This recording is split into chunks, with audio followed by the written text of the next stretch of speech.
Hello everyone, this is the second lecture of uh, the lecture series on robotics and automation. We are going to look about the elements of automation. Okay, so having we have already seen the introduction there. So the units, first unit, and then the syllabi of the first unit was already discussed in our previous um, video, and there we looked at the basics of automation. We also looked at the four industrial revolutions of automation, where the first revolution talked more about the mechanization, the second more about the mass production, third one talked more about the introduction of IT systems and robotics, and the fourth one is more about the Internet of Things introductions. Okay, so keeping that in mind, let's move on.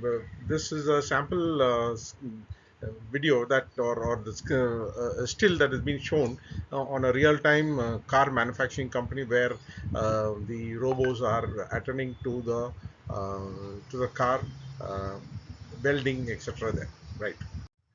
Now, what are the elements of automation? Basically, it consists of a power distribution or a power system, and then the power moves to the motor control and drives. The drives could be a linear drive, or it could be also like it could be a motor, where primarily that is a prime mover which tries to convert the electrical energy into a mechanical energy. There must be a safety system in any automation system. You would already have experienced that, as you go up an escalator in any mall, etc. There you see there is a red button, just in case something happens, just one bang onto that, entire system comes down. Okay, so a safety system definitely have to be there. There must be a control system, and the control system should be like, it must be programmable. There could be a fixed control systems are there, but programmable control systems are more user friendly. If I want to increase the speed of the escalator, or if I want to decrease the speed of the escalator, I can always be able to do that after installation. Now that comes in there.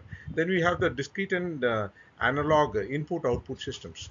How do I give input to the automation system, and what kind of output comes from the automation system is what we're going to learn. Now these are the elements. Then there are these communication systems, like, there could be like a calculator, or there could be a counter where you say how many people have went up the escalator. All these kind of things could be an add-on to the automation systems. Cycle, now how number of cycle that has been used per day, like that. Now, human-man machine interface must be there, in the sense that, when human and the man interface is there, the safety of the human being plus the easiness of trying to use the automation equipment, and ease of use, okay, and the user friendliness, etc. All that comes under the human machine interface, and this is mostly discussed in topics called as ergonomics. Okay, now moving on, we will see, like, the PLC is being introduced here, programmable logic controller.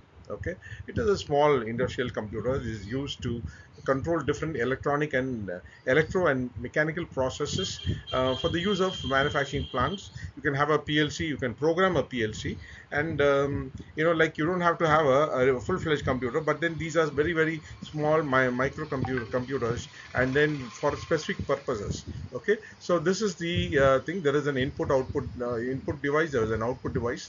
The power supply, as we said, goes into a central processing unit.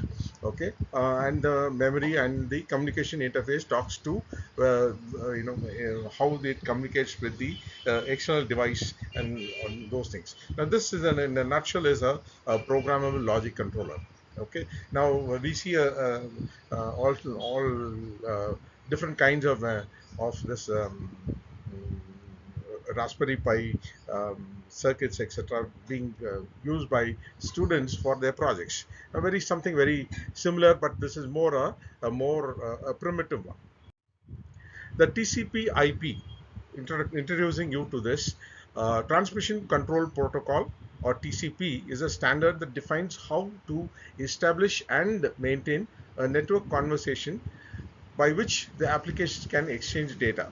When two machines talk to each other, then only the data flows. So, for example, from our computer to the printer, Now there must be a handshake between these two, and then the data flows from here to there, and then and backwards also. In the backwards, once the page is printed, there is a flash back on the screen that the data has been printed. Now that kind of you know forth and back it happens. Now TCP works with the Internet Protocol, which defines how computers send packets of data to the other. Now, data is always, as if you can recall, as students, we see that data is in binary, ones and zeros. Now, these ones and zeros are goes in a series of packets to make a meaningful word. Okay, now that is what they are talking about. Okay, next. So the input and output devices, what are the various different types of input and output devices of a PLC? We see push buttons. As we have said, there is a selector switch. You just push the button, and then there is a circuit which gets activated or deactivated. And then we also have limit switches. When the machine moves or the carriage or something moves, very proximity to very near this proximity sensors understands that the machine has come to that, and then it will perform the required operation there. Or there could be a dog which will go and then press the limit switch, and then it will try to reverse the carriage in a lathe. Now we also have something like a photo sensor, which is more of an image processing thing. Once it takes something comes nearby, and then it takes a click like that. Okay, now the various different kinds of input devices are there. The other thing like is the output devices. Now output devices of a PLC could be a dimmer, a thermocouple, a speed motor sensor. Okay, and others like a furnace could be switched on off. There could be a counter, or a motor could be switched on and off. Now all these are output devices. Now the PLC controls these kind of devices, and then the output, whatever comes out of the PLC, will do a particular kind of a job for this. A dimmer will try to probably you must have experienced in the cinema hall. There's a dimmer which is being used just before the start of the movie. Okay, so different types of PLC output systems you have seen. So today we will close at this. Like now we have just seen the second video of this series. We talked about the various types of PLC input output system. What are the input systems and the output system? What is a PLC and how it can be used? Okay, so we will stop at this, and then we will try to do continue with this again. Thank you very much.